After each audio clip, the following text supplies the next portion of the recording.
여러분의 집 문 앞에 놓인 그 익숙한 박스, 아마 오늘도 하나쯤은 와 있겠죠. 네, 바로 쿠팡 이야기입니다.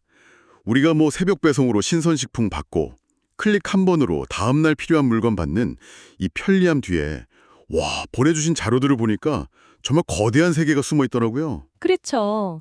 저도 자료들 쭉 훑어보면서 이 쿠팡이라는 기업의 정체성이 꼭 그 여러 겹으로 된 양파 같다는 생각을 했어요. 아, 양파요? 네, 한쪽 껍질 이렇게 딱 벗겨보면 AI랑 로봇이 가득한 최첨단 기업인데 다른 쪽을 보면 또 대한민국 정부랑 정면으로 충돌하는 아주 낯선 미국 기업의 얼굴을 하고 있단 말이죠. 맞아요. 대만에서는 또 한국식 모델을 고집하다가 전략을 완전히 바꾸고 국내에서는 막 파산 직전에 중소기업을 살려내는 상생의 파트너 역할도 하고 있고요. 정말 여러 얼굴을 가졌죠. 그래서 이번 시간에는 이 상자들 뒤에 숨겨진 거대한 그림, 이 상반된 얼굴들이 도대체 어떻게 하나의 기업 안에 공존하는지 보내주신 기사하고 분석 보고서들을 정말 탈탈 털어서 그 속을 한번 제대로 들여다보겠습니다. 과연 쿠팡의 진짜 얼굴은 무엇일지 그 정체성을 찾아 떠나는 여정이 되겠네요. 자, 그럼 그 성장 엔진부터 한번 보죠.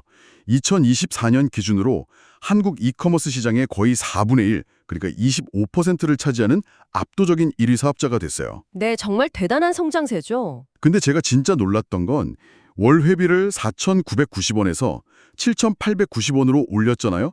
무려 58%나 올린 건데 회원이 빠져나가기는커녕 오히려 늘었다는 점이에요. 맞아요. 솔직히 저도 이거 너무 비싸다 하면서도 결국 해지를 못했거든요.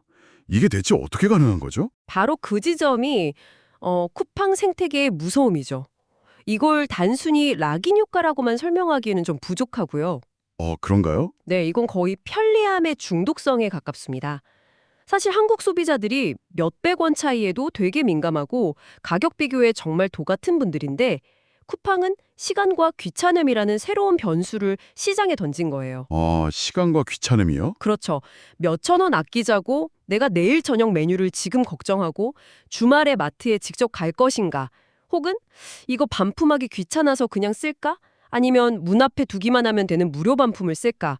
이런 질문 앞에서 대부분의 사람들이 기꺼이 지갑을 여는 거거든요. 듣고 보니 그러네요. 그냥 단순히 쇼핑을 넘어서 소비자의 의사결정 우선순위 자체를 완전히 바꿔버린 거군요. 맞습니다. 새벽 배송은 뭐 기본이고 쿠팡 플레이로 스포츠 중계나 드라마 보고 쿠팡 엣지로 배달음식 할인받고 이 모든 게 다 얽혀 있으니까 하나만 딱 끊어내기가 정말 쉽지가 않아요. 네, 맞습니다. 음식 배달, 핀테크, 광고, OTT까지 그냥 하나의 거대한 생활 플랫폼이 된 겁니다. 그런데 바로 이 편리함을 유지하기 위해 쌓아올린 그 방대한 고객 데이터가 지금 쿠팡을 뒤흔드는 가장 큰 위기의 불씨가 됐습니다. 작년 11월에 터진 대규모 개인정보 유출 사건 말씀이시죠? 네, 맞습니다. 이 부분은 정말 심각하더라고요. 유출된 계정 수가 무려 3,370만 개. 쿠팡의 활성 고객, 그러니까 실제 구매 이력이 있는 고객 수가 2,470만 명인데 그보다 1,000만 개나 많은 숫자예요. 그렇죠. 이건 거의 모든 가입자의 정보가 뭐 다 나갔다고 봐도 무방한 수준 아닌가요? 그렇습니다. 이름, 이메일, 주소, 전화번호는 물론이고 내가 뭘 언제 주문했는지 같은 아주 민감한 구매 정보까지 포함됐어요. 근데 문제가 여기서 끝나지 않았습니다. 이 국내의 개인정보 유출 사건이 갑자기 태평양을 건너서 거대한 국제 통상 분쟁으로 번지게 됩니다. 바로 이 대목에서 이야기가 정말 예측 불가능한 방향으로 흘러가죠. 쿠팡의 미국 투자사인 그린옥스랑 알티미터가 한국 정부를 상대로 미국 무역대표부 USTR에 조사를 요청하는 청원을 낸 겁니다. 아니, 국내 기업의 개인정보보호법 위반 조사가 어떻게 한미 간의 통상 문제로 비화될 수가 있는 거죠? 그들의 논리를 따라가 보면 이게 아주 치밀하게 설계된 전략이라는 걸 알 수 있습니다. 전략이요? 네, 투자자들은 이렇게 주장해요. 이재명 대통령과 현 정부는 친중 반미 성향이다. 그리고 개인정보 유출 조사는 성공적인 미국 기업인 쿠팡을 한국 시장에서 몰아내려는 구실에 불과하다. 이렇게요. 와, 심지어 한국 정부의 조치를 베네수엘라나 러시아 같은 전체주의 국가에서나 볼 수 있는 폭거라고까지 표현했습니다. 잠깐만요. 그 표현은 정말 충격적인데요. 3,370만 건의 정보가 유출된 이 심각한 보안 사고를 제한적 데이터 유출이라고 축소하면서 한국 정부를 전체주의 국가에 비유했다고요? 네, 그렇게 표현했어요. 이건 뭐 외교적으로도 문제가 될 수 있는 발언 아닌가요? 그렇죠. 굉장히 도발적인 언사인데 여기에는 아주 중요한 법적 포석이 깔려 있습니다. 법적 포석이요? 네, 바로 쿠팡의 정체성, 즉 우리는 한국 기업이 아니라 미국 기업이다라는 선언인 셈이죠. 쿠팡은 본사가 미국 시애틀에 있고 뉴욕 증권거래소에 상장되어 있고 창업자인 김범석 의장도 미국 국적입니다. 법적으로는 완벽한 미국 기업이죠. 아, 그렇군요. 그러니까 우리는 당신네 한국 법원으로 다툴 대상이 아니다. 이건 미국 기업에 대한 부당한 차별적 조치니까 한미 FTA 위반 여부를 따져보자. 이렇게 판을 아예 치워버린 거군요.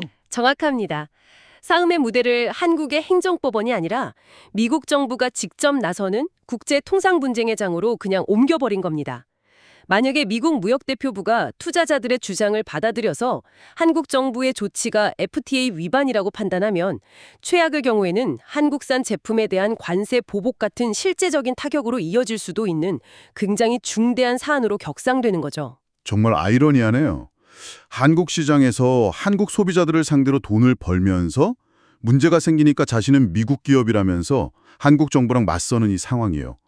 그런데 이렇게 국내에서 정체성 논란으로 시끄러운 동안에 정작 해외에서는 가장 한국적인 모델을 이식하려다가 쓴맛을 봤다는 점도 흥미롭습니다. 대만 시장 이야기죠? 네, 그 점이 바로 쿠팡의 복잡한 정체성을 보여주는 또 다른 단면입니다. 처음 대만에 진출할 때는 한국의 성공 공식, 그러니까 막강한 자본력으로 물류센터 짓고 상품 직매입해서 빠르게 배송하는 그 로켓 배송 모델을 그대로 가져갔습니다. 대만도 한국처럼 인구 밀도 높고 배송 인프라가 잘 되어 있을 텐데 왜 똑같은 모델이 안 통했을까요? 단순히 항공 물류비 뭐 이런 것 때문만은 아닐 것 같은데요? 핵심은 상품 조달 방식에 있었습니다. 초기의 모델은 라면이나 과자, 화장품 같은 한국 인기 상품들을 비행기로 실어 날라서 대만 소비자들한테 파는 방식이었어요. 아, 한국 상품을 직접요? 네, 매출은 빠르게 늘었지만 팔면 팔수록 손실이 더 커지는 구조였던 거죠. 대만에 한국과 같은 그런 거대한 물류망이 없었을 뿐더러 매번 주문이 들어올 때마다 상품을 항공으로 운송하는 비용을 감당할 수가 없었던 겁니다. 영업이익률이 1.7% 수준에서 정체된 게 바로 그 증거죠.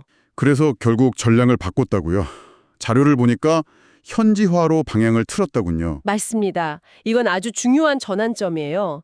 한국 물건을 대만에 파는 이커머스에서 대만 물건을 대만 내에서 가장 빠르게 배송하는 물류 플랫폼으로 정체성을 바꾼 겁니다. 아, 정체성을 바꿨다. 네, 한국산 제품 수입 비중을 대폭 줄이고 대만 현지 중소기업들의 상품을 입점시켜서 대만 내에서 모든 물류 과정을 끝내는 방식으로 전환한 거죠. 그렇군요.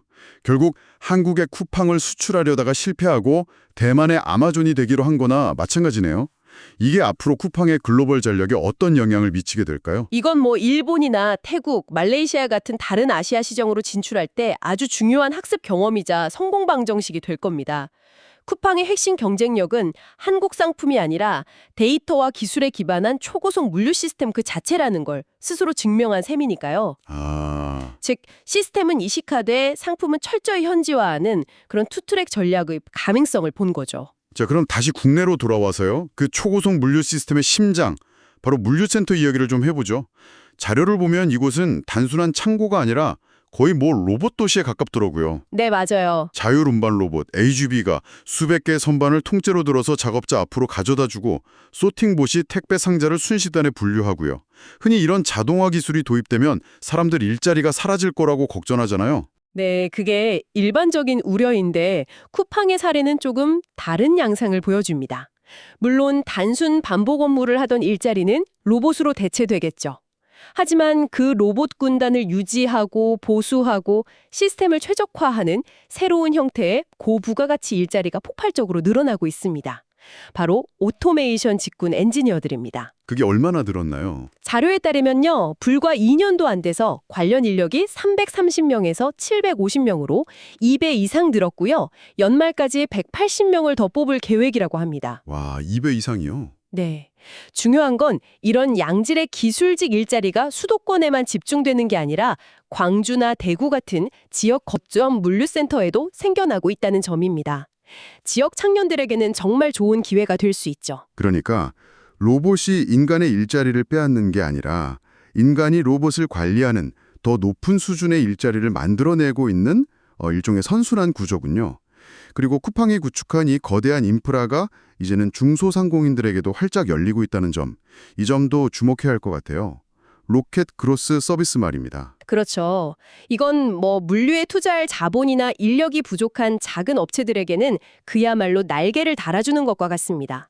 판매자는 그냥 좋은 상품 만들어서 쿠팡 물류센터에 가져다 놓기만 하면 그 뒤에 보관, 재고 관리, 포장, 배송, 반품, 심지어 고객 응대까지 쿠팡이 다 알아서 해주니까요. 근데 그 자료에 나온 29배 성장은 정말 대단하긴 한데 이게 가장 성공적인 장밋빛 사례 아닐까요? 혹시 자료에 이런 상생 모델의 그림자, 예를 들어서 쿠팡의 자체 브랜드, PB 상품을 납품하면서 단가 압박에 시달린다거나 아니면 쿠팡에 대한 의존도가 너무 높아져서 자생력을 잃는 문제, 이런 것에 대한 언급은 없었나요? 아주 중요한 지적이십니다. 모든 플랫폼 비즈니스는 필연적으로 그 종속성 문제를 안고 있죠. 자료에서도 그 부분에 대한 우려를 완전히 배제하진 않습니다. 하지만 현재까지 드러난 데이터를 보면 긍정적인 효과가 훨씬 커 보입니다. 실제로 법정 관리에 들어갔던 한 수산물 가공업체가 쿠팡 PB 상품을 납품하면서 위기를 극복하고 입점 후에 매출이 무려 29배나 성장한 사례가 비중 있게 다뤄졌어요. 잠깐만요. 29배요? 29배? 그건 회사가 거의 망해가다가 중견기업 수준으로 커졌다는 얘긴데 그게 단지 쿠팡에 납품했다는 이유 하나만으로 가능한 건가요? 그 업체의 원래 경쟁력은 뭐였는지 자료에 나와 있나요? 네, 그 업체는 원래 뛰어난 수산물 가공 기술을 가지고 있었는데 판로를 개척하지 못해서 어려움을 겪고 있었죠. 쿠팡은 그 기술력을 알아보고 안정적인 판로와 물류 시스템을 제공해 준 겁니다. 이건 마치 동네의 숨은 맛집이 갑자기 전국의 모든 백화점 식품관에 입점할 기회를 얻은 것과 같아요. 아, 비유가 딱이네요. 현재 쿠팡 PB 파트너 10곳 중 9곳이 이런 중소기업이고요. 이 파트너십을 통해서 약 2만 3천여 개의 일자리가 유지되고 있다고 하니 쿠팡의 성장이 국내 중소 제조 생태계에 미치는 영향이 얼마나 큰지 짐작할 수 있는 대목이죠. 오늘 이야기를 쫙 정리해보니 쿠팡이라는 기업의 모습이 정말 입체적으로 그려지네요. 한편에서는 우리는 미국 기업이라면서 법적 정체성을 무기 삼아 한국 정부와 대립각을 세우고 다른 한편에서는 지역의 기술 일자리를 만들고 중소기업들과 협력하면서 한국 경제에 누구보다 깊숙이 뿌리 내리고 있고요. 완전한 패러독스입니다. 그렇죠.